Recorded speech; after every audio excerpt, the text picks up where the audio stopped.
ഷാമുവിന്റെയും ഷേരുവിന്റെയും കഥ. രസകരമായ കഥ. ഈ കഥയുടെ പേര് കല്ല് ഉരുളുമോ. എന്ത് പറ്റിയതാ ചേട്ടാ?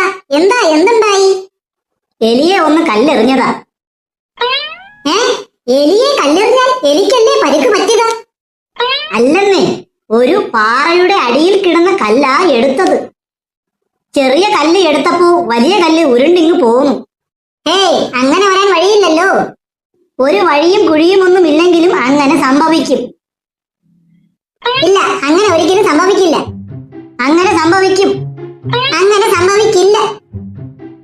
ഷെടാ, വിശ്വാസമില്ലെങ്കിൽ കാണിച്ചു തരാം. ഒട്ടും വിശ്വാസമില്ല.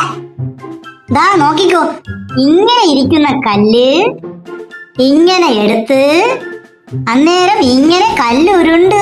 അയ്യോ എന്റെ കാട്ടുമുത്തപ്പാ, ഇപ്പോഴെങ്കിലും വിശ്വാസമായോടെ? ആയി, വിശ്വാസമായി. നമുക്ക് അറിയാത്ത എന്തൊക്കെ കാര്യങ്ങളാ ഈ കല്ലിലുള്ളത്. എന്തു പാടേ ഇത്? തന്റെ പുറത്ത് പിന്നെയും കല്ല് വീണോ? നോക്കി നിൽക്കാതെ ഒന്ന് പിടിച്ചു മാറ്റടേ.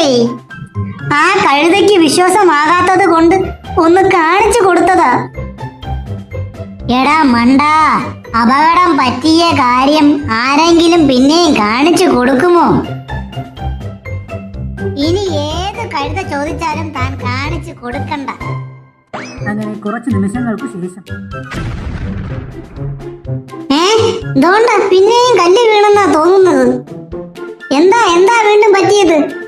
അതൊന്നുമില്ല, വേറൊരു കഴുത വന്നു. അവനും വിശ്വാസമായില്ല. പക്ഷെ ഞാൻ കാണിച്ചു കൊടുത്തില്ല. അത് നന്നായി.